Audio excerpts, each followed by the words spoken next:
Welcome to Paul's Passive House. Well, now we're inside my addition, and as you can see, I've dropped the ceilings and cleaned everything up. Right now we're looking at the underside of the roof decking and following some exposed wires, just checking everything out, doing a little bit of an inspection. This floor is going to be my main focus for the next few episodes, and as part of that, I did a radon test. So I did a radon test, and I put it near a radon detector on this crack. And once we get into the light, you'll be able to see that my test came up positive. So my 1 day average is over 30. That's not good. So we definitely have radon, and I know that it's coming from this crack right there. And that crack goes all the way over to here. So I'm going to have to fill this crack, and I'm going to do that in a couple of different ways. But I'm also going to have to fill this crack and any other cracks that I happen to find.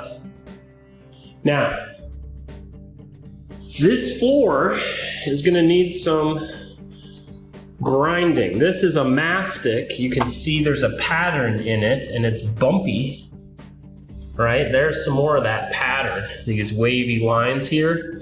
There used to be tile here or something, and so I'm gonna have to take that up, and that's part of what we're going to do today.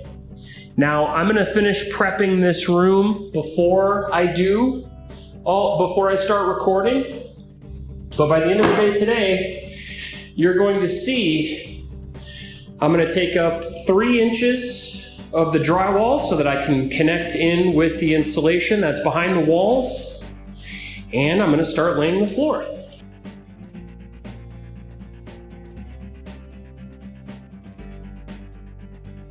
So you'll see me, I am setting up my diamond grinder. This is a grinder for the floor. It has a diamond blade. This is a 5-inch grinder, but you can use 4 and 5-inch blades. 4 is a more common blade.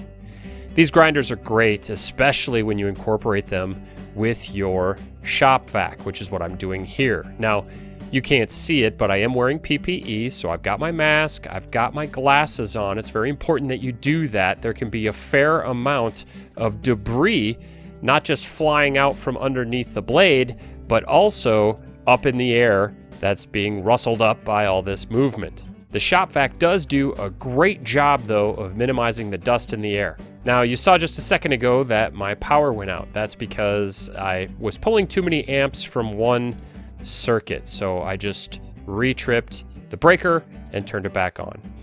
Now, this is a relatively small project. That's what this handheld grinder is good for, are these smaller projects. If you're going to be doing a bigger project, like a big floor, then it's better to just rent a floor machine, and they're automated and they have dust collection, and you just walk behind them and they're really easy to use.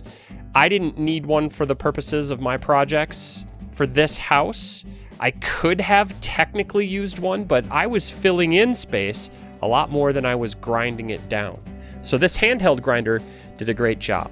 Now, of course, I bought it on Craigslist. I got it used. I buy everything used. Pretty much everything you see me using is used, with some very minor exceptions.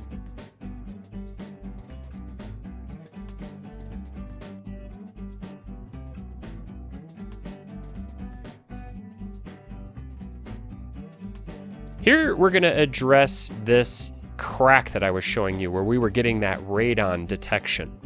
Now, my favorite way to fill in these cracks is to fill them with sand, and then caulk after that, and then floor leveler after that. You can see where my arrows are.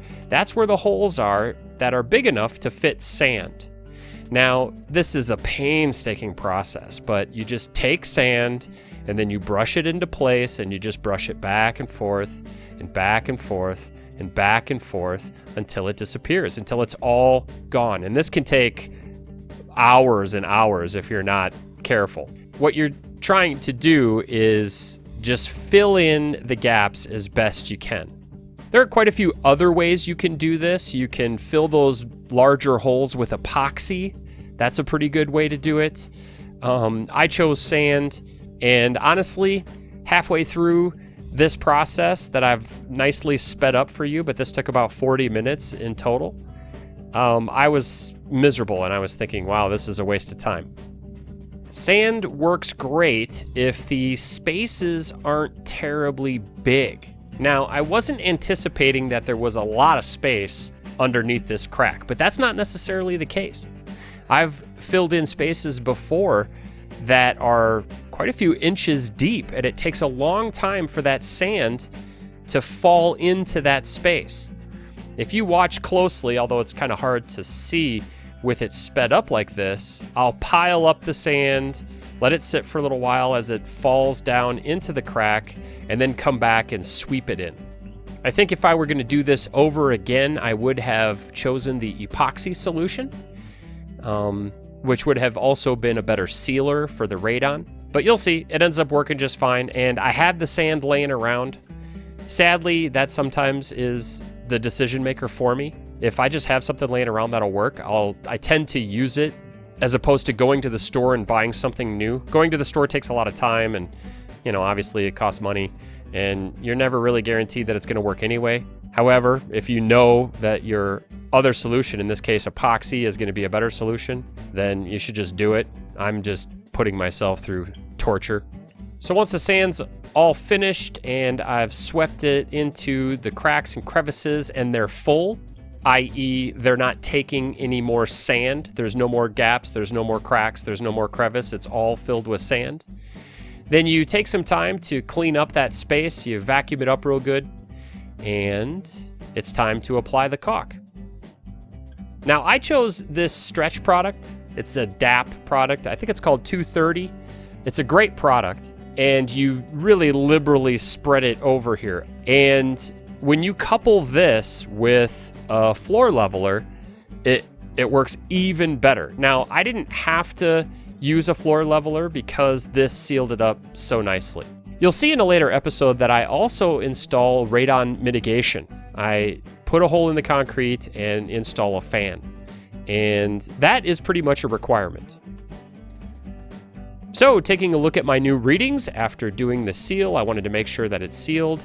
We have drastically lower readings, and I consider this now sealed up. If you'd like a free energy efficiency consultation, please email me at paulspassivehouse@gmail.com.